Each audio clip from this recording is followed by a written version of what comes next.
You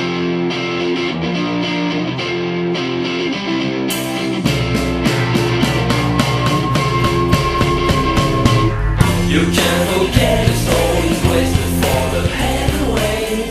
No use to try to say. Welcome everybody to the Fantasy Football Strategy Guide. We are back for our October edition. We've been doing a good job so far. We did, this is our third podcast, I believe, of the year. We're going to continue doing these monthly. We will do another one in November and December, and we will also come back with a season reflection when we come back from the winter term. So look for 3 more podcasts here coming up within the next few months. So today we return Brian Christiana, who is one of the stalwarts of our podcast. So Brian, welcome back. Thank you, sir, for having me again today. Also welcoming back a returning member from the last season, Ian Kemmerer. Ian was away for the summer, taking the summer off for some R&R, but he's back here in school in the fall term, and we're glad to have him back. So welcome, Ian. It's good to be back. Although, unfortunately, I'm not sure that you're happy with where your team lies at this point, but we will get into that later in the podcast.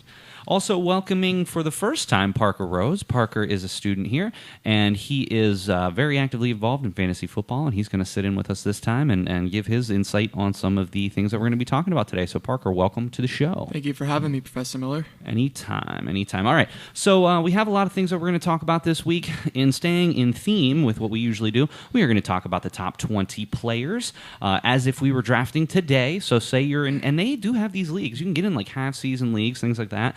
So if you were drafting today is what we're doing with our top 20 players.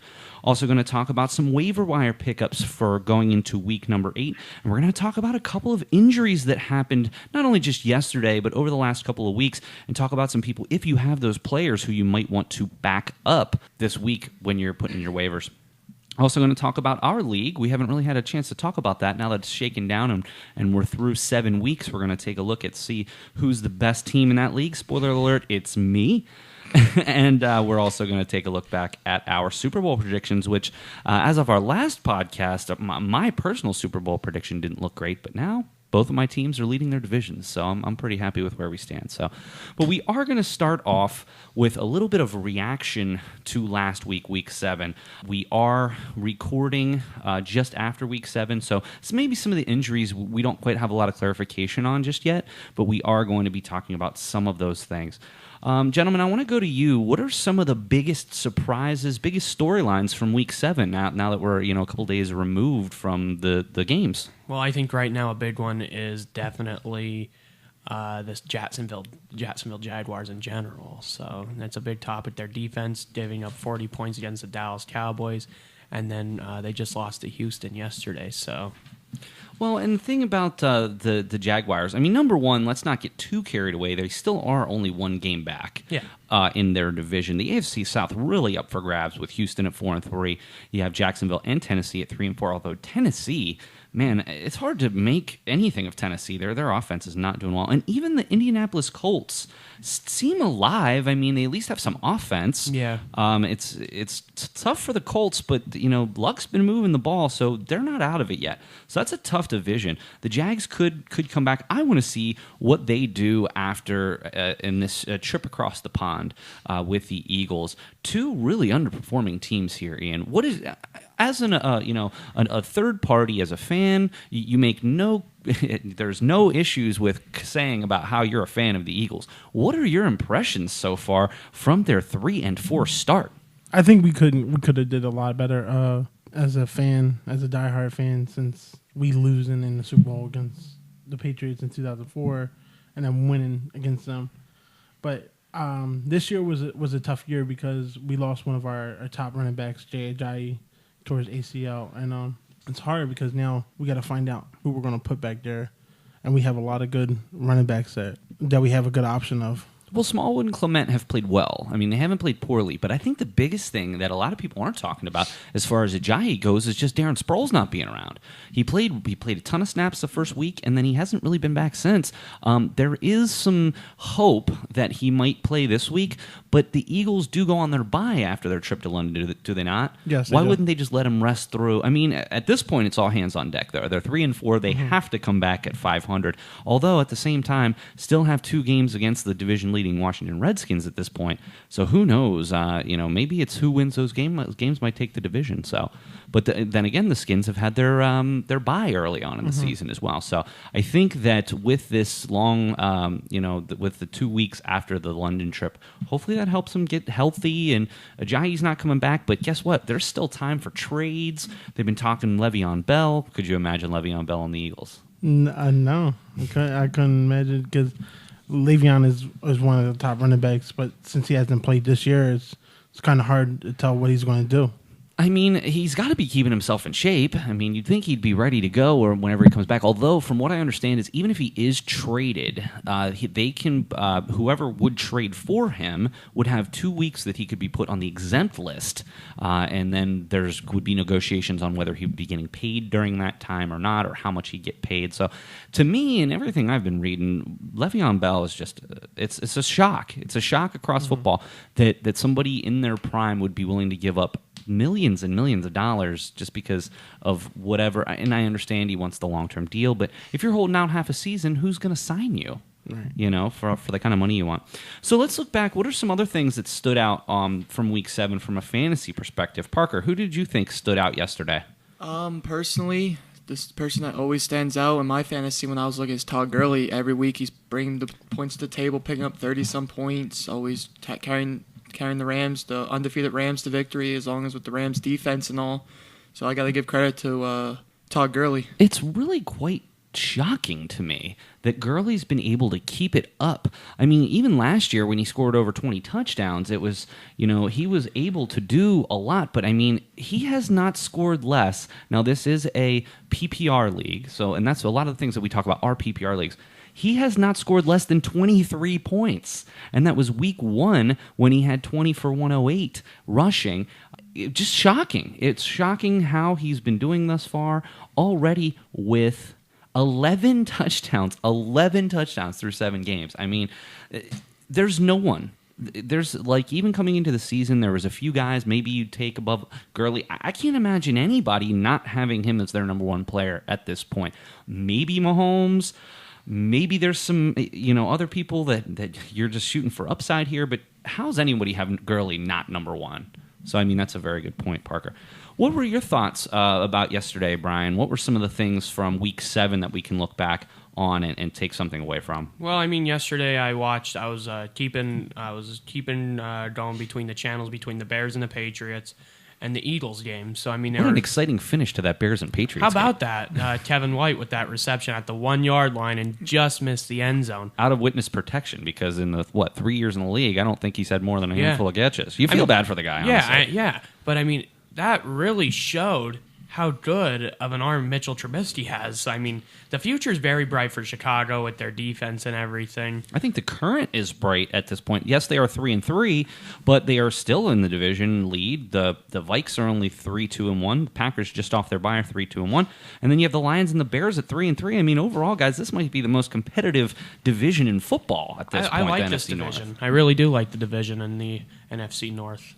Because, I mean, other than the AFC South, which is more mediocrity than anything else, and, of course, the AFC North, which is typically good, although the Browns still kind of underperforming. Went to overtime yesterday, couldn't pull it off. That's what the second or third overtime game they've been in this year.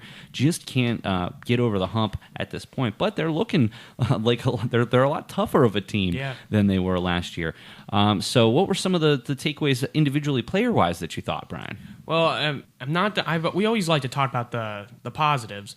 I'm going to bring up a negative, and that was Ezekiel Elliott for my team, the Dallas Cowboys. And I have him and Mark Ingram starting yesterday, and they both, I believe, it was less than 6.5 points. Well, neither of them did well. That's something that I'm glad that you actually brought up. I'm someone who has lots of Ingram and Kemmerer in my leagues, and it's a kind of a head-scratcher at this point because Kemmerer had such a huge start to the season with Ingram out. Ever since Ingram's been back, he's barely been touching the ball. So it's kind of interesting what's going to happen there. Ingram was getting the looks. They're in the game. I don't know if it was just that tough Ravens defense and maybe just give them another week. But I'm nervous on Ingram and Kemmerer. And both these players arguably are top. I mean, Kemmerer definitely a top play. But Ingram, I mean, even his first week back, it was 2 touchdowns. touchdowns. So it's pretty amazing what's happened there. But hey, somehow the Saints eked out a victory and they moved to 5-1. And that's his. Drew Brees now completed the list. He beat every team in the NFL. So that was a very interesting stat, although a little misleading because they only play the Ravens once every 5 or 6 years. Yeah. So I mean that's a little bit misleading, but still quite amazing Impressive. to be honest with you. Any other players stick out, Ian, to you yesterday that maybe really stepped up, or people you're looking at going forward? One of the most important persons that I did not have starting yesterday was Marlon Mack. He got me a lot of good points, but unfortunately he was on my bench. I could have, switched him with Joe Mixon.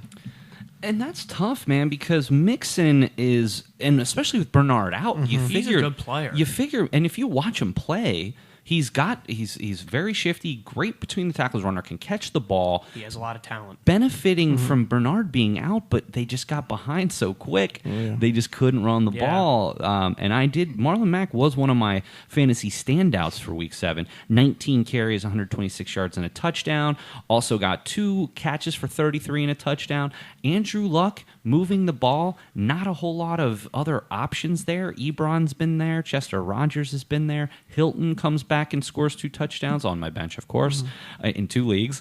And in one of the leagues, that would have been the difference between me winning and losing. So, but Luck, man, I was all in on Luck, and he is really quite incredible at this point. I mean, it's he's no Patrick Mahomes. I'm not going to get that, But right now, he's in the top 10 and pretty comfortably at that too. And he's just behind guys like Cousins, Rivers, Breeze, Roethlisberger.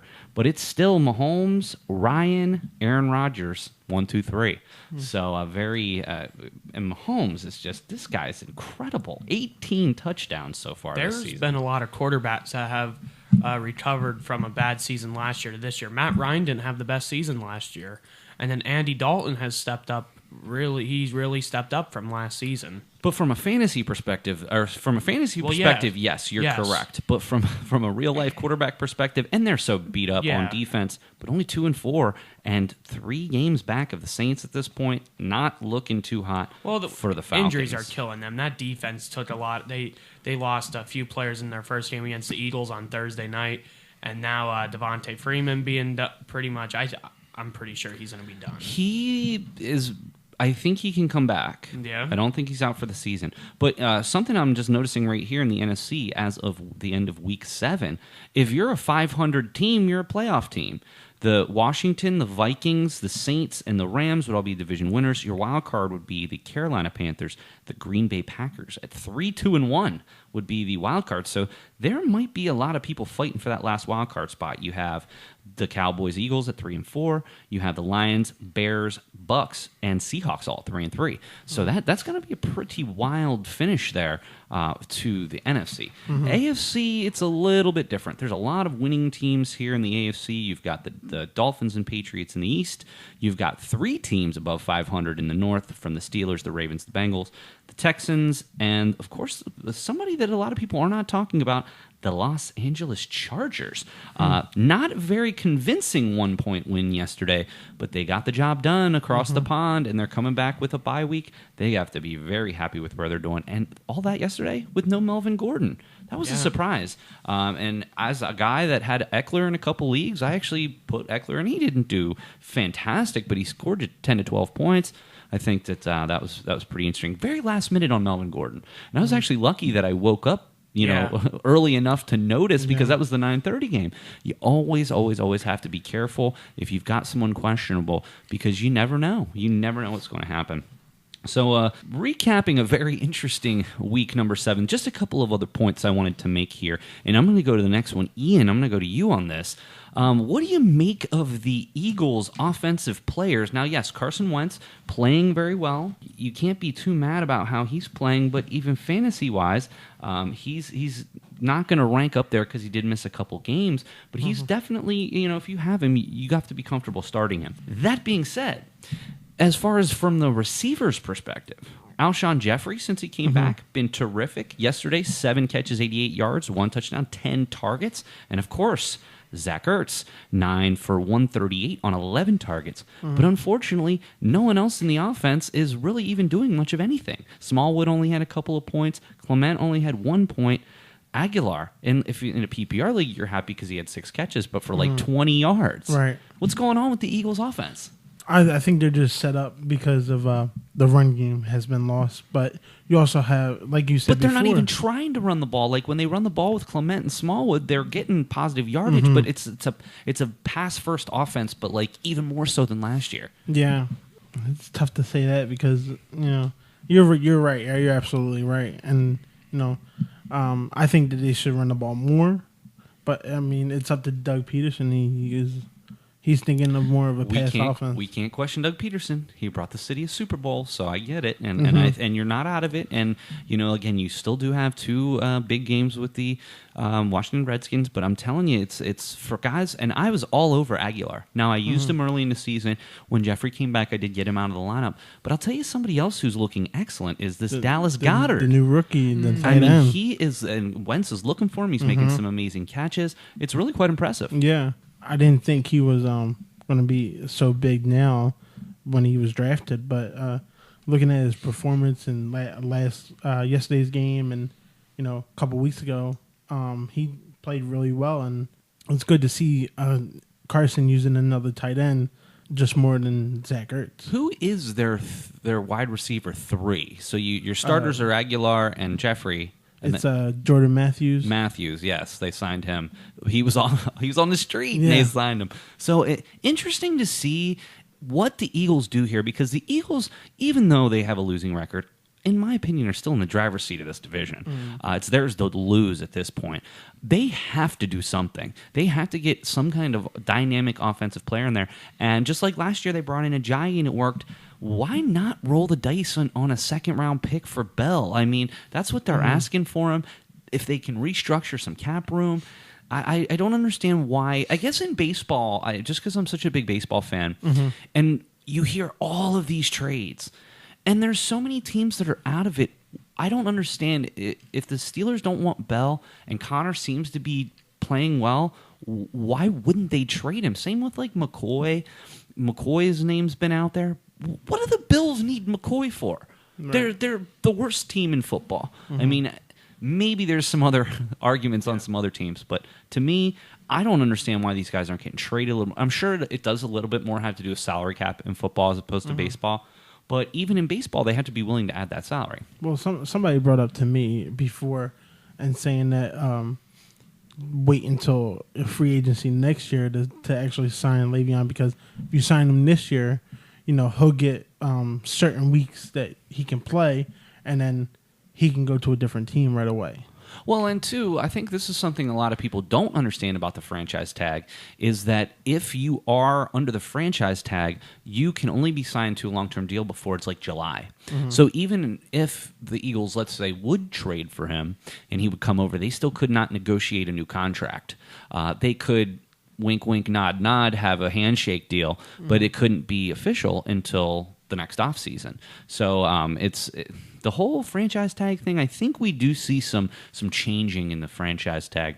One final thing I did want to bring up yesterday, for everyone's talk about the down area of where tight ends are in our fantasy game. Gronk out yesterday, huge, but big performances yesterday by some tight ends that I wanted to bring up. Of course, number one being Zach Ertz, who led everyone in receiving yardage with that 138. But then you have Trey Burton, former Eagle, who I kind of wish they wouldn't have let go, but he went 9 for 126 with 11 targets. And then my guy, who I've been picking up in as many leagues as I can get him, George Kittle from the Niners, even though they're not playing well, 5 for 98 with a touchdown on 8 targets. That helped me win a couple leagues. And don't sleep on Njoku. David Njoku yesterday, 4 catches, 52 yards, and a touchdown for the Cleveland Browns. He's looked a lot better with Baker Mayfield. Important to note, Falcons, Cowboys, Chargers, and Titans all on the bye coming up week 8. So if you have anybody on those teams, you're going to be wanting to look to fill them. Final piece before we move on to week 7, big injury in New England. Sony Michel. at this point, Just got the update. at this point, what is It's not serious. Nope. They got good news. that doesn't mean that he's going to be playing though. Right. Good yeah, news. There's no timetable though, but it's Right. not like a clean tear. Or anything. Good news in that case is he didn't tear his ACL. So he probably sprained If it. and a sprained MCL is a minimum of a 2 to 3 week injury in Yeah. most cases, and Yeah. I do think they have their bye coming up. But I'm telling you, James White, James White's a great player to have. you're going to be very surprised where I have him ranked in my top 20. I was just actually going to say about that, James White and the other guy who just got hurt, Sonny Michel, are running against each other for that starting running back position with Burkhead being on IR. And it seems like White is Brady's favorite target. Can you blame him? I mean, No. he catches the ball. Although Edelman's up there too. Edelman's come back. I mean, it's just amazing how New England just cycles guys in and out. Josh Jordan's playing good Yeah. too. He had a nice catch yesterday. Gordon 100 yards. Yep, that was big. All right, well, with that, we are going to move into our second segment here where we talk about our top 20 players if we were drafting today. So if the four of us were sitting here and it was our turn, who would you pick in these cases? So what I want to start with, I think we're going to start with some top 10s, maybe some surprising guys. If you guys do just want to read down your top 10, and then I might react to some of those, and then I'll go last. So, Parker, I'm going to start with you. If you had to pick your top 10 players in a redraft, right now we're drafting in a new league, who would they be? My top 10 would be Todd Gurley at 1, Juju Smith-Schuster at 2, Travis Kelce at 3, Tyreek Hill at 4, Saquon Barkley at 5, Alvin Kamara at 6, AJ Green at 7, AB at 8, DeAndre Hopkins at 9, and Tom Brady at 10. Some interesting picks in there. No Pat Mahomes, though. You have Brady in your top 10, but I didn't hear Mahomes in there. I still think Patrick Mahomes has proven himself, but I still think he's still adapting that because Tom Brady is a big vet in the league. So I figured since Brady has more experience in the league and he has not as much threats as Patrick Mahomes does, so Brady makes his receivers look good. So I put Brady over Mahomes, even though Mahomes is a talented quarterback. A lot of people forget, though, what happened to the Chiefs last year. They started off hot, and then they went in a huge slump in the middle of the season. They got away from running Kareem Hunt. Obviously, Mahomes on the team, but not playing. So it's interesting to see what's going to happen here going forward. Very high on Kelce there, too. Kelce and Hill. So on one hand, Mahomes, you're not ready to put up there, but you already have two of his pass catchers in the top 5. That's pretty impressive. But, you know, when you have a team putting up those kinds of points, it's really, really incredible. One name I heard in there, though, Parker, Juju Smith-Schuster at 2, in front of his teammate Antonio Brown. I mean, that's unique, let's just say that. What are your thoughts there with Smith-Schuster? I put Smith-Schuster at 2 because it seems like that he's getting open and developing more into a lot better wide receiver and getting the ball. And from watching games as a Steelers fan, seeing Antonio Brown complaining that he's not getting the ball as much, that is because Ben's having a rough year, I'm not going to lie, because he always used to throw in the double coverage and triple coverage to Brown. But if Smith-Schuster's open, if I'm Ben, I'm going to throw to Smith-Schuster the whole time, as long as he's open. And I don't think Brown's understanding that he's going to get double teamed because he is the star receiver of that team. Well, yeah, they should be He's double the best teaming. receiver in the NFL. They should be double teaming So him. he should understand that he shouldn't be getting upset when he's not getting the ball. Well, and here's another thing, too. It's someone in my top 10, and I'll come right to you, Ian. Someone like Julio Jones. I mean, Julio Jones, if you look at his numbers this year, they're not great. But because for fantasy purposes, even in PPR leagues, we value touchdowns. Julio Jones, 0 touchdowns on the season. Well, look who's getting all the touchdowns. It's the other two. It's Mohamed Sanu and Calvin Ridley. Both of who are banged up at this point. They may both play, but both banged up at this I point. think Hooper might have a few too. So I mean, there are a lot of passing plays going on in Atlanta. Julio Jones does have 708 yards on 44 catches, but no touchdowns. I mean, that's pretty incredible that someone of his stature, and maybe that's part of the reason that they're at the bottom of their division at this point. So, all right, we're going to go to Ian. Ian, let's hear your top 10. Okay. And I'm sure Carson Wentz will be somewhere very high in there. No. No, I don't. I don't have Carson Wentz high up there. I think he'll never have Carson Wentz in that high again. Well, not just that. I don't have him this year. So I mean, yes, he's on my number 1 team, but I mean, that's just how I'm doing it this year. So I would have Todd Gurley at 1, Antonio Brown 2, Alshon at 3, Tyreek Hill at 4, Saquon at 5, Joe Mixon at 6, Juju at 7, Zach Ertz at 8, Keenan Allen at 9, and Matt Ryan at 10. I'll tell you, Keenan Allen is one of those guys that's really kind of underrated, in my opinion. I don't know if it's just because we're on the East Coast, we don't hear so much about it, we don't see a lot of the games. But Keenan Allen, man, he's had some amazing. And what's even? Did you see actually yesterday? And this was just one small part of the game, so I don't know if you really saw it necessarily on the highlights. But he had a situation where he was wide open running down the field. Rivers didn't throw it to him, and then he had like a temper tantrum on the field and then went over to the sidelines and started getting into it with Rivers. And these guys have been teammates for 7 years, 6 years. I don't know how long Keenan Allen's been in the league, but it's been his whole career. Yeah. And, I don't know if it's just wide receivers being wide receivers or what, but I do like Keenan Allen. The one thing about that, though, is even with how great they've done this year, Keenan Allen only 1 touchdown. Well, you know who's getting all the touchdowns there. I mean, it's really being spread around quite a bit. Mike Williams, Tyrell Williams, they've both caught saying multiple Melvin. touchdowns. That's what I was thinking. Well, right, in the running game. Well, he's getting pet receptions too. Melvin's all around. But again, surprise, not play, now on a bye. So then you have 2 weeks. So you're Lovin Gordon. They're on a bye this week? Oh, yep, wow. Yep. Geez. When they go overseas, they do get the bye the week after in most cases. And I have Keenan Allen in my fantasy, so I got to move around. That's why depth is so important, gentlemen. That's why it's so good to have. That's why you don't take your backup quarterbacks. You don't take your backup kickers. You don't take. Oh no backup kickers. You should never have 2 kickers. That's what surprised me this year. In the one league I'm in, people are taking backup kickers, backup defense. Like, what's the point? When simply you could just do is if your kicker's not doing good, drop him and pick up another kicker. That's what I did. That's I what had the one guy from Minnesota, Daniel Carlson, and he got dropped in week 2. Instead, I picked up Dan Bailey, who was his replacement in Minnesota anyway.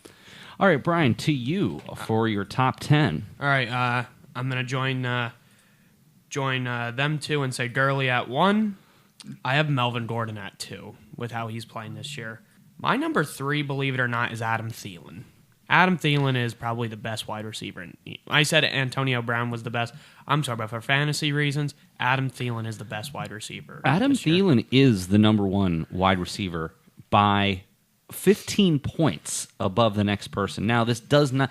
At this point, some of these numbers are a little tricky because some people have had bye weeks, some people have not. That's understandable. Adam Thielen, though, 15 points above Devontae Adams, almost 20 above Tyreek Hill, and over 25 points better than DeAndre Hopkins and Antonio Brown. Exactly. I mean, this is pretty incredible. Well, he set that record. 6 consecutive weeks of 100 yards receiving. He has not scored less than 16 points in a Week 1 6-catch, 102-yard effort. And ever since then, here's his last 6 weeks: 31, 24, 27, 24, 29, 26. Yes, sign me up for some of that. Unfortunately, this has come and has taken away from Stephon Diggs. Yes, it has. Diggs was a guy I was actually much higher on. If you tune back to the earlier in this season, I was very high on Diggs. Actually had him top 20, and Thielen even below that. I thought Diggs would be the one to step up with Kirk Cousins. It's not to say Diggs hasn't played well. Diggs has two different weeks of 10-plus catches, 2 different weeks of 120-plus, but he's much more up and down. 14, 35, 5, 23, 21, 7, and yesterday only an 8-catch for 33-yard outing. In a PPR league, that's great with 10 points, but Diggs has really let you down, but Thielen hasn't. So that's very, very interesting you have Thielen in your top 10. All right, well, I'm going to continue. I have Barkley in there. He's playing pretty good. Travis Kelce, 5 receptions, 95 last night. I put this as like a group thing. I have all 3 of the Rams wide receivers in there. The last week, if I'm correct, was the week that they were a little down. But this week, Brandon Cooks and Robert Woods didn't have a bad week. Well, Kupp was out. Was out. That's my only concern with having those 3 in your top 20. And it's also sort of the same... It's also kind of the same situation with the Chiefs. So you had Kelce up there. I don't have Kelce up there. And it's not that I don't like him or think he shouldn't be up there. It's that you're in a situation here where you have so many people that are getting the ball. The Rams, literally between Cooks, Woods, Kupp, and Gurley. It's going to be very difficult for any of them to remain consistent week to week. Now, it seems so far Woods has been the most consistent of them, of course, outside of Gurley, but I love Cooks. I'm going to go with the upside play there, and I actually do have Cooks in my top 20. Cooper Kupp, interesting to see. MCL sprain. There's another one of these situations like with Sony Michel. He might miss a couple weeks. They don't have their bye till week 12, so it's not like you would hold him for the bye. Unfortunately, he's played well so far until the game he got injured when he only had 1 point, but other than that, he had more than 12 in every game. So Kupp, Cooks, Woods, Gurley. It's the same situation with the Chiefs with Kelsey. Mm-hmm. There's just so many people. Watkins is an afterthought in this offense, which is pretty crazy to me. Okay, my top 10 will go. I'm going to follow the lead. I don't know how anybody couldn't have Gurley number 1. Melvin Gordon 2. They are confident he will return after the bye. So I'm plugging him right back in there number 2. So I have Barkley number 3. In a PPR league, I really don't know who else you would want at running back outside of Gurley or Gordon than Saquon Barkley. Number 4, I have Antonio Brown. 5, Alvin Kamara. 6, this was even tough for me to do, gentlemen, but I had to put Pat Mahomes in there. It's typically not. I'm typically not a person who drafts quarterbacks early, but with what Mahomes has done this year, he doesn't show any sign of slowing down. And to be honest with you guys, the Bengals are a good defense. That's who I put in there. I put Mahomes in mine too, and he is just torching everyone. I mean, it's really quite amazing. Thielen I have at number 7, and the one person I didn't hear in any of your top 10s is so soon we forget, Le'Veon Bell. He's expected to return this week. If I am drafting for the rest of the season today, and I've got a mid-first round pick, I'm rolling the dice with Bell because, number 1, look, the Steelers are in it. They might say, oh, we're going to give the ball to Connor. Or, listen, Bell is a Hall of Fame player. They are not, if he plays with the Steelers, I still believe, and again, I think that as we go further and further, this is probably not going to happen. I still believe he's traded. I think he's traded to the Eagles or a series of other teams that realistically have a shot at this point. Why not? It's a generational talent that, you could get in the middle of the season.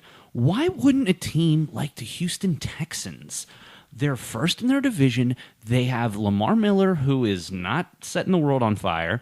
They really don't have a whole lot of other depth. Why wouldn't they go after him? What about the Baltimore Ravens? Alex Collins is okay, but he's not setting the world on fire either. Why not them? Miami Dolphins, Kenyon Drake, same situation. Do you see Le'Veon Bell staying in the division? They probably wouldn't trade him to a division rival, but there are also other running backs too, that they could be traded for. What about the Redskins? Yeah. They're 4-2. I love it. I like Peterson, but Chris Thompson, who has been out, why not? I mean, yes, I understand it's a high pick, but there are plenty of running back needy teams in the league that could go for Le'Veon Bell, and if not, he's still going to get plenty of carries, they've got like 6 running backs. But who's doing what? I know, I understand. Yeah.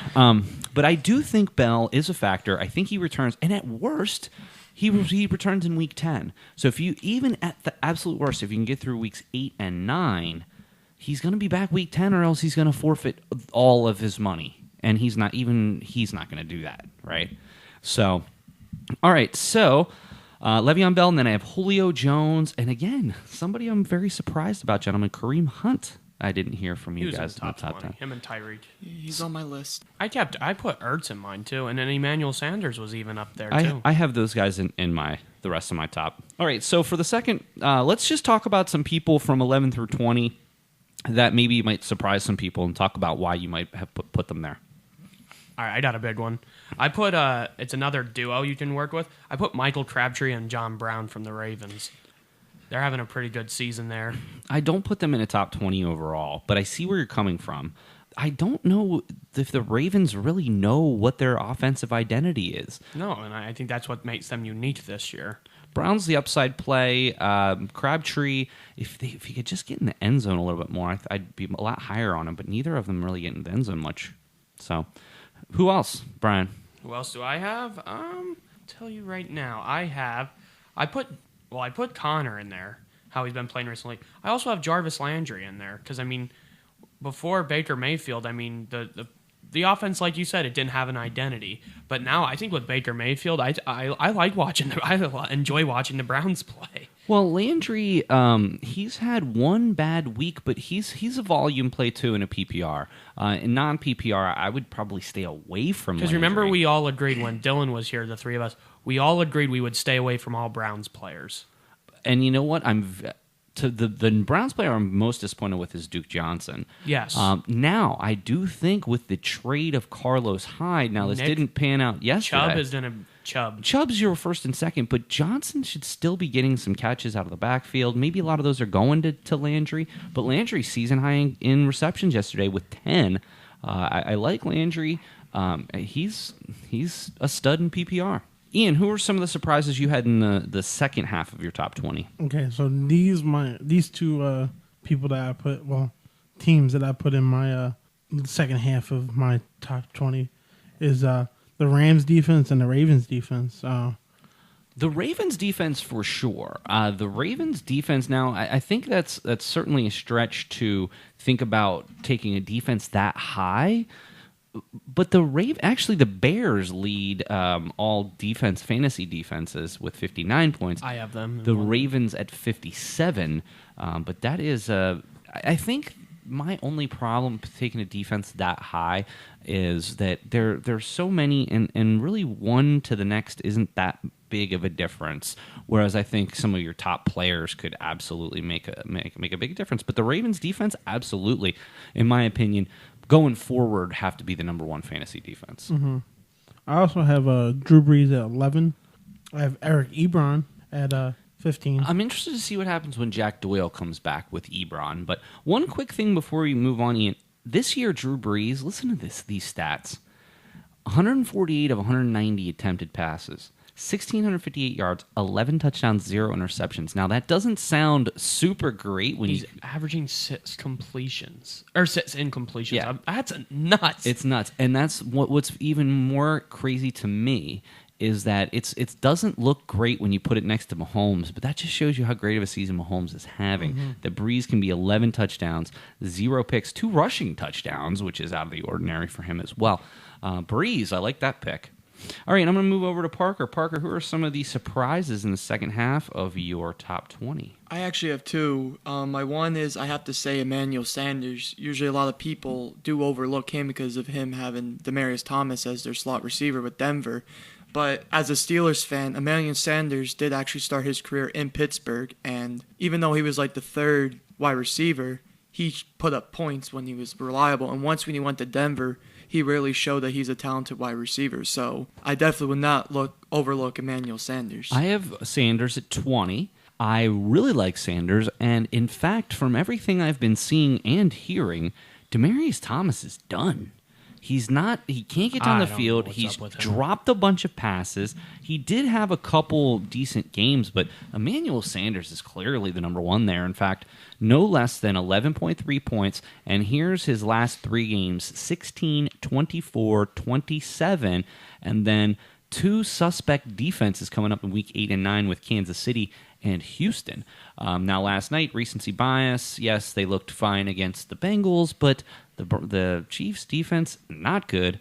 Their best player on defense, Eric Berry, hasn't played all season. And Houston, who knows? That's secondary. They depend on is it Orlando Standrick? That's there. He's up there. The Cowboys didn't want him. Yeah, that's telling you how good he is. But the Cowboys, all right, never mind. It's okay. It's all right. Can I also add this though? It's not the year for kickers in the NFL either. Look at all the kickers that missed a lot of extra points. It's been brutal, and we're not even into the bad weather yet. Graham Gano, I have in my fantasy because I had Chris Boswell to start, but he missed so many extra points and field goals. Graham Gano missed an extra point yesterday, and I only got 1 point from him in my fantasy, and he's a reliable kicker as well. A couple of people in the second half of my top 20 that I did not hear much of, if any, from you guys. Number 1, David Johnson. I know he's not playing with a great team, but realistically, they don't have anybody else. He's got to be in the top 20. And Christian McCaffrey, and I will tell you right now, and Brian can back this up, in our podcast leading up, I was not a Christian McCaffrey fan. I think both of you had McCaffrey in your preseason top 20, and I stayed nowhere near him. Yeah, he was in it, and I said I was very hesitant. But I mean, yeah, I thought I had him in my list. I love the fact that in a PPR league, it's what makes all the difference for Christian McCaffrey. If you have him in a PPR league, he is a top 10 running back without a doubt. So I love McCaffrey. I have him at 14, and I'm telling you, James White, love him. It's a lot up in the air. Even if Michelle does come back, White was still a borderline top 10 running back, even with Michelle there. He's only going to get more run without him. But we'll talk about that when we get to the injuries. Also, Gronk. He was sat out one game. It's Gronk. He's got to be in your top 20. I mean, come on. Yeah, he was in mine. He's in mine as well. So don't sleep on Gronk. All right, guys, we are going to take a short break, and we will be right back with some top waiver wire pickups. We're going to take a look at a couple injuries, and we'll take a look at our Super Bowl predictions. So we will be right back with the Fantasy Football Strategy Guide.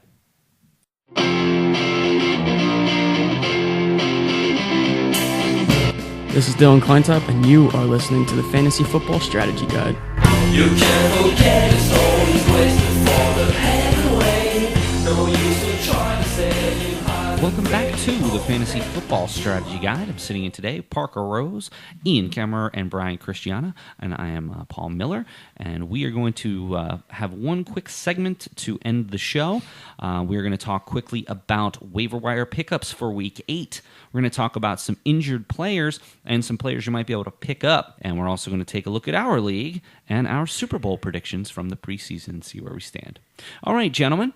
Brian, I'm going to start with you. Right now, we're going to take a look at our top waiver wire pickups. Now, what we said coming into this is that these people should be owned in less than half of leagues. If you see people who are being owned at more than half of leagues, you should probably try to pick them up where you can.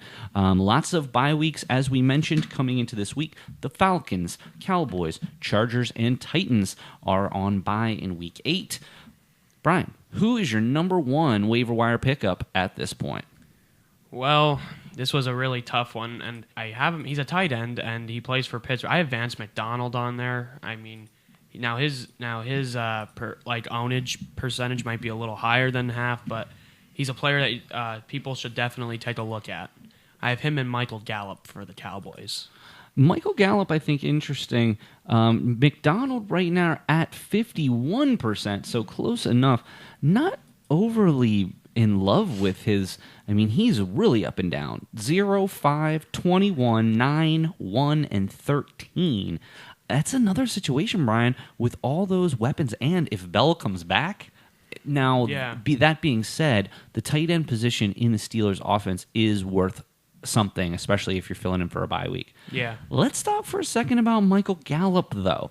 Gallup, a guy I've been high on all season, for whatever reason, just has not gotten a lot going on. Did have a decent game yesterday, showing some signs of life here in the Cowboy offense. Brian, as a fan of the Cowboys, what are your overall impressions of their offense? It's pitiful. That offense is pitiful, especially when they're on the road.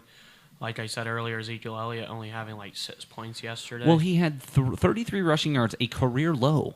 Yep. And it's not like the Redskins' defense is that good. I mean, Travis Frederick being gone is a big blow to that offense, but there's really no excuse at this point. There just isn't. The receiving core needs to step up. Demaryius Thomas is a rumored name. Amari Cooper is another name rumored. So we just have to wait and see at this point. But Gallup, I think... He can develop into a really nice player like Cortland Sutton for Denver. And that's another guy I'm in a couple keeper leagues. I have Gallup in one and Sutton in the other. And those are big names to keep an eye out for Dynasty. And honestly, Gallup, and Sutton, if Thomas is dealt, why couldn't Sutton just step right up into the number 2 spot? Yeah, he's not going to probably take over Sanders, but I think Gallup here, even if they bring somebody in, still has to have some kind of value. I mean, realistically, all they have is Allen Hurns. and Beasley. Hearns isn't even happy at this point. He's not getting enough targets. He looked good yesterday. In fact, that's someone who I had down here as someone to potentially pick up as well, but we'll talk about that here in just a second. Ian, who are some of your top give me one waiver wire pickup that you think that everybody should rush out and go get for week 8. Okay, if you don't have this tight end, I mean, you should really think about going to get him. If you don't have him now, or if you have him and you got 2 good wide receivers 2 tight ends that you really got to choose to pick, I would go for Trey Burton. Well, I think Burton's owned in a few more than 50% of leagues. In fact, certainly after yesterday, I can see that he would be. Yes, he only has 4 touchdowns, but yesterday, only 4 touchdowns. He only had 1 yesterday, and 1 against Miami, 1 against Tampa Bay, and 1 against Seattle. But yesterday was a really good game for him because Trubisky looked at him a lot yesterday. So Burton's is owned in 80% of leagues. However, he really hadn't been doing much up to this point. He does have 4 touchdowns as of yesterday, 27 big points yesterday, and I think that if he's not available in your league, Ian, do you think he's a guy you target in a trade and maybe try to make a trade offer for him because Trubisky has looked fantastic? Yeah, well, I would consider looking for a trade for him because look at the next 3 games that he has. He has the Jets, the Buffalo Bills, and then the Detroit Lions. 3 teams who are definitely vulnerable to the passing game. And you know what? Speaking of the Bears, one of the things that I noted when I was getting ready for today's podcast, Allen Robinson is MIA. This was supposed to be one of their big free agent acquisitions in the offseason. MIA Allen Robinson. Maybe you roll the dice on him and maybe something happens, but man, he was going in like 3rd or 4th round in some leagues I was seeing. People just going with his upside, so pretty incredible there. Parker, somebody who everyone should rush out and pick up if they are available on their waiver wire. Well, if we're gonna I'm gonna go with the quarterback and stick with the Bears. I'm going with Mitch Trubisky. If his last couple weeks, he had that 1 game where he had below 10 points, but he's proven himself as a second-year player and developing into a talented quarterback. Trubisky right around the 50% mark, and so he had. I'll tell you, he had a couple poor weeks. Week 1 at Green Bay, not great. Week 2 at home for Seattle, not great. But basically his last 3 weeks, Tampa Bay is that 6-touchdown game, 43 points. 3 touchdowns at Miami, 2 touchdowns yesterday, and another 80 on the ground. That's something cool about Trubisky is he can run the ball and does run the ball and gets out of bounds, unlike some people who just take all these hits. That's Cam's problem. Well, Cam's got the physique that, unless you're getting popped in the head, he should be okay to take some of those hits. Trubisky, he's got to be careful out there, but he does get out of bounds. And I saw him sliding and getting out of bounds, not taking any big hits. So Trubisky, I like that. I'm actually going to follow you there with the quarterback. If you're owner of a Phillip Rivers or a Matt Ryan, or you're probably not owning Dak Prescott Stafford. or Marcus Mariota, but if you do have either of those 2, or you're looking forward at some bye weeks, Baker Mayfield, 3 fairly. I don't want to call them easy, but 3 games coming up that are certainly give him the potential to do well.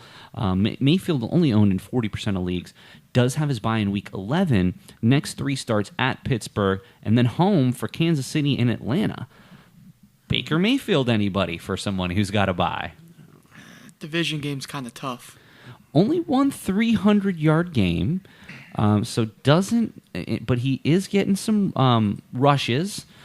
He looks good in there. They have some weapons. Now with Hyde, with Hyde gone and Chubb in, maybe they get the offense, the running game going a little bit better.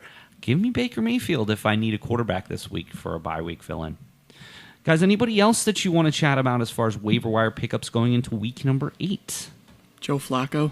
Flacco's an interesting, he's actually statistically had a pretty decent year. Pretty solid as it goes. 20, 17, 15, 22, 11 against Cleveland, 11 against Tennessee, and then 19 yesterday. Just, to me, not that elite, but he's still only 34% owned, and you could do worse if you need someone on a bye week, He's Parker. literally one of those middle of the pack like Stafford.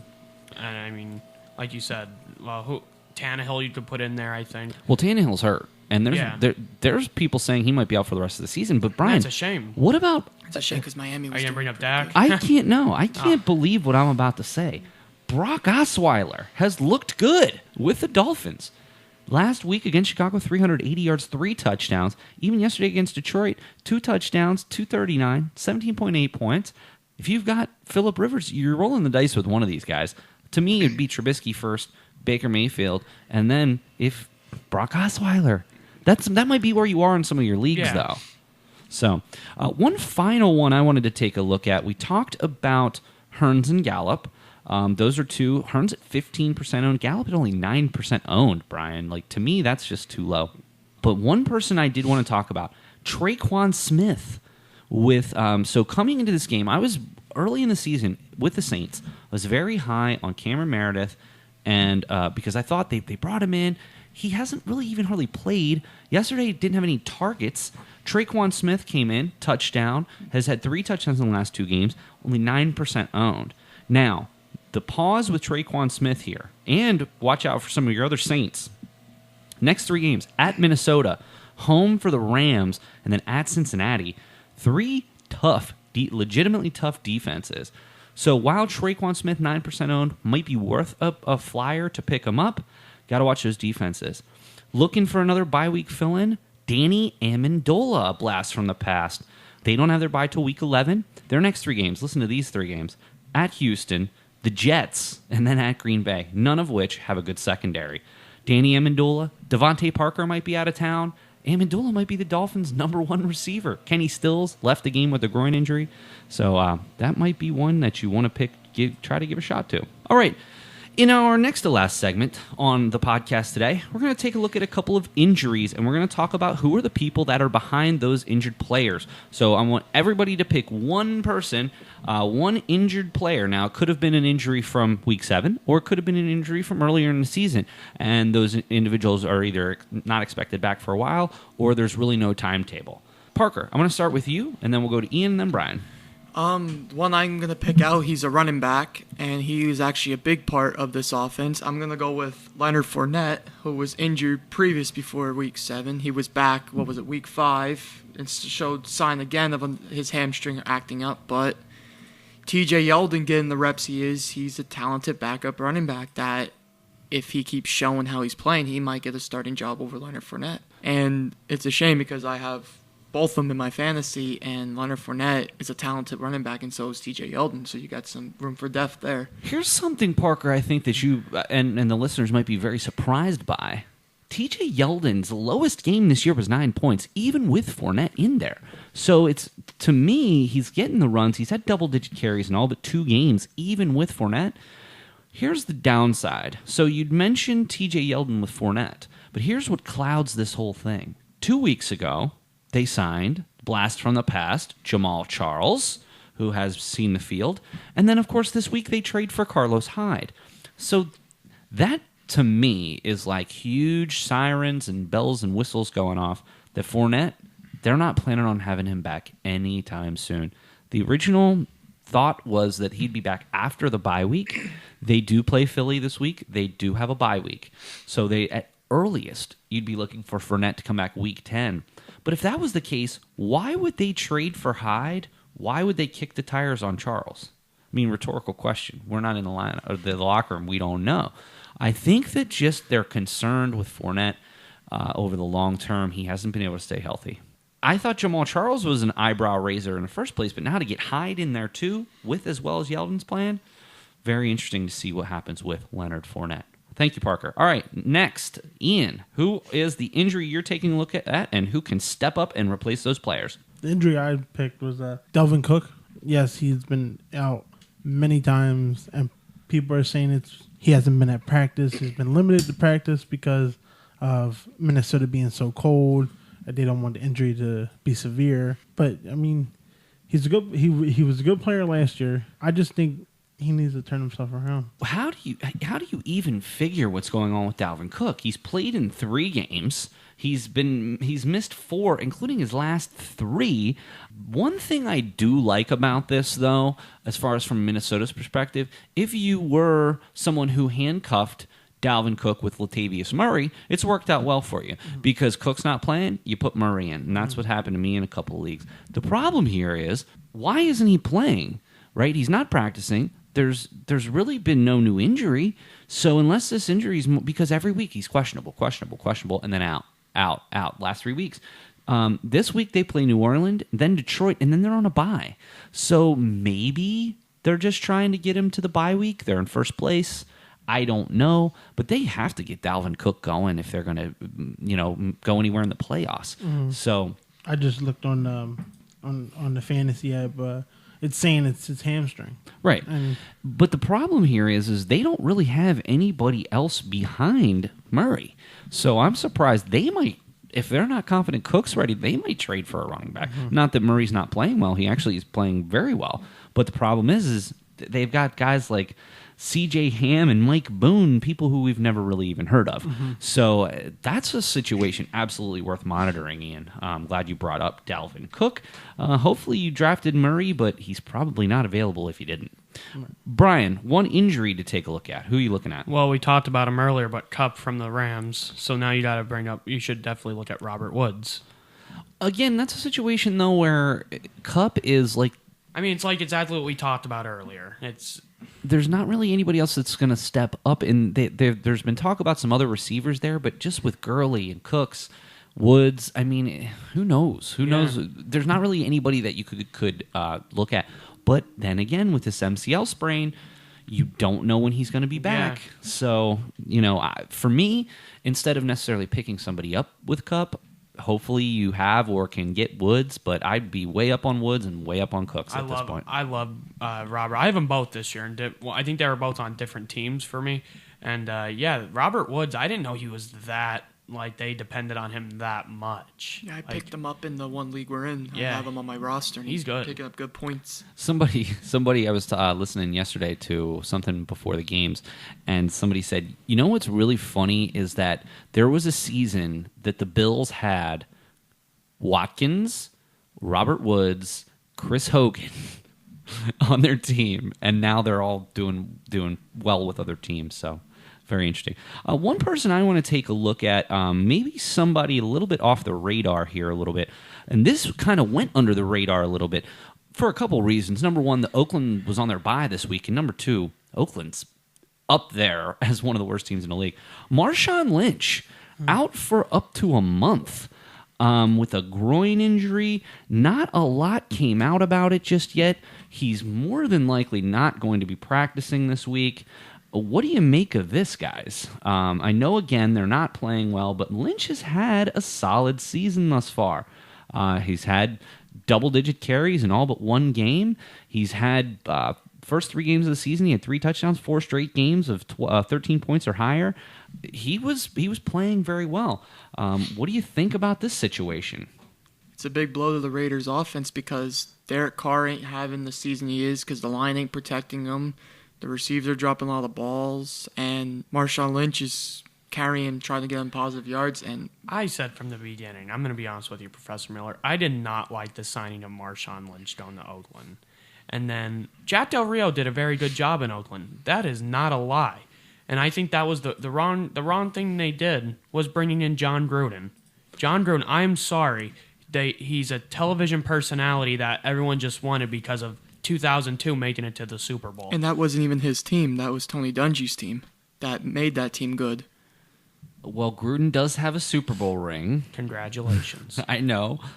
Hey, I think what they're trying to do here is that they really want to make some positive moves for the move to Vegas. So, all right, guys, hear this. This is what ESPN should do. Cowboys should fire Jason Garrett. They should put him on ESPN and run an ESPN a rookie camp. In 10 years, someone will hire him, and he'll be the best coach in the NFL. I'm just saying that's how it is right now, it seems That's like. the Gruden trajectory there. One thing that I think is interesting about this, it was under the radar because they were on the bye. He's not going to play this week. He's already listed as doubtful. Jalen Richard in PPR leagues might be interesting, but here's the guy I think is really interesting here. Doug Martin. A lot of people don't even realize he's even on the team. He's only had 4 carries. He's had 27 carries for 99 yards, 4 catches for 5 yards on 5 targets. Not great stats, but he was basically the third fiddle to Beast Mode and Jalen Richard. I think Doug Martin is actually a flyer. If you've got Lynch, why not pick up Doug Martin? I mean, who knows what happens with Lynch? And to be honest with you, as Brian mentioned, Lynch might be done. You know, he was done in Seattle. That's the whole problem. But he's having a good season this year, Brian. Like, you can't say he's done when he's got great stats. I mean, he's averaging 13.2 points a game. Now, yes, in a PPR league, he doesn't have the value because he really doesn't catch the ball out of the backfield. Because what is Derek Carr doing? That's the problem. Their passing offense is that bad. I think that if they had any kind of passing offense and they could stay in games, he would get the ball more. But the reason he's not getting the ball more is they're going 3 and out. Yeah, they're playing from behind, so they need Richard in there because Lynch doesn't catch the ball that well. Very interesting. Again, I wanted to bring this up just because I thought that it was interesting that it kind of flew under the radar here with Marshawn Lynch. I think you'll hear a lot more about that this week. All right, as usual, we are going to end the podcast with a look back at our Super Bowl predictions. Now, we will let you guys jump in and give us your Super Bowl predictions from this point. However, I'm still sticking by my preseason prediction, and Brian, you are too. Brian, who was your preseason? Mine was Pittsburgh and the Rams. So we got Pittsburgh and the Rams. Am I still going with it? Well, the NFC. I said to these two guys earlier, I said I don't see the Rams making it. I mean, the undefeated record's great. I see the Vikings making it. I think the Vikings will be the team from the NFC, and the AFC, that's up in the air too. I mean, I think it's a 2-team race for me in the NFC. The Rams or the Saints. It's the Saints. I mean, Vikings, yeah, but they're inconsistent. They've lost some easy games. Kirk Cousins, as great numbers as he puts up, to me, I'm not impressed. With his postseason resume as a Washington Redskins fan. Let's just put it that way. So, and my Super Bowl prediction, New Orleans Saints, Houston Texans. Houston's turned it around. It hasn't been pretty, but they are atop their division. And to be honest with you, yes, the Chiefs, it's tough to not go with the chalk here. It's tough not to go Chiefs, Rams, but the Chiefs' defense is... And again, I don't want to... We have a little recency bias because against the Bengals, their defense played great. But if you look back previously, it was always shootouts. And guess what? Defense wins in January and February. Mm-hmm. And yes, Patrick Mahomes, 4 touchdowns almost every single game. And until someone can slow them down, but you still have the Patriots. I don't know. I just look for the Texans. Their defense has played well. I love Tyrann Mathieu. He's been an under the radar signing for them this year. Deshaun Watson, DeAndre Hopkins, and hey, if they could get Le'Veon Bell, how that would be an amazing offense. So I am going to stand by my Super Bowl prediction of the Saints and the Texans. To me, I don't see anybody beating the Saints. I think the Saints and Rams in a title game might be one of the best games of all time. So, gentlemen, we're going to let you into this. Now, keeping in mind, we are almost halfway through the season, and so you guys are cheating a little bit. But who do you have going to the Super Bowl, Ian? Before I came back from my break, before the season started, I said I think that the Saints are going to win the Super Bowl this year, and it's going to be against the Saints and the Patriots. It's going to be my Super Bowl prediction because, for one, it's Tom Brady. It's tough to go against the Patriots. I mean, it's tough not to go Patriots every single year, honestly. So you're going to go with the Saints and the Patriots at this point? Yep. All right. So not buying the Rams or not buying the Chiefs? I mean, it's gonna be a tough division game between the Saints and the Rams and the Chiefs and the Patriots. But look at the game against the Patriots and the Chiefs. That was a great game. 3-point game. Great game. But the Patriots prevailed. Yeah. So interesting. All right. So Ian's going to go with the Saints and the Patriots. Parker, what are your thoughts on the Super Bowl? Well, before the preseason started and the offseason, I was thinking either Steelers or Patriots were going to win it all. But after watching some analyst predictions and some offseason proposals, I'm actually going to think it's going to be teams you never heard of that will make the Super Bowl. So I'm going to throw a big prediction out there that people wouldn't think. I think it's going to be an LA Super Bowl. We're going to go with the Chargers and the Rams for the Super Bowl. Did you guys hear some stuff this week that the Chargers, since they moved to Los Angeles, have lost like hundreds of millions of dollars on their value of their team because of their stadium situation? Because they're playing in a soccer stadium. Yeah, well, because they can't get the people in the stadium, and like they don't have much of a fan base in Los Angeles, and everybody's gravitating to the 7-0 Rams, even though in their own right they're 5-2. Right. There are actually some rumors out there that the Chargers might not be looking to stay in Los Angeles, either moving back to San Diego or moving to a whole city entirely. The problem with that, I mean, like, I'd love to see them go back to San Diego, but their lease ends in 2040. They do not own the stadium. So the new stadium that's being built, they do not own that stadium. They're leasing the stadium. So because they don't own it, they might be able to get out of it. But I think it remains to be seen what happens. I would like to see them move back to San Diego. I'm sure a lot of people in San Diego would like to see them move back to San Diego. What's the word on the Raiders? I keep hearing about them going to Vegas. They are moving to Vegas. They are building the stadium right now, and I believe it is 2020 that they're going to be there. That season, I think, is it. Yes, they And I have one say more season open. definitely Yes. the Chargers should consider about moving back to California. That'd be very Back to interesting. San Diego. Yeah, San Diego. My bad. Well, gentlemen, this is going to be the end of our fantasy football strategy guide for our October edition. We will be back in November, probably right after, either right before or right after Thanksgiving. I'm looking forward to that. And we'll be back in December for our final push into the playoffs. And then we are going to get together after the season and give out some fantasy awards. So definitely appreciate having number one, Ian Kemmerer, back on the show. We look forward to having you next time. Parker, it was excellent to have you down today. We appreciate your insight as well. And of course, as always, Brian Christiana, we really appreciate you being on. So Parker, thank you for being here. Thank you for having me. Ian, thank you for being here. I just want to say, if the Eagles can come back and push to the playoffs, the Eagles are going to win the Super Bowl again. Not a chance. Well, big game this week in London.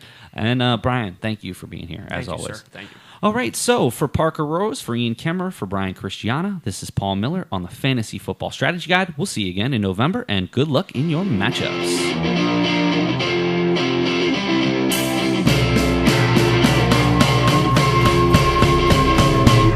You can forget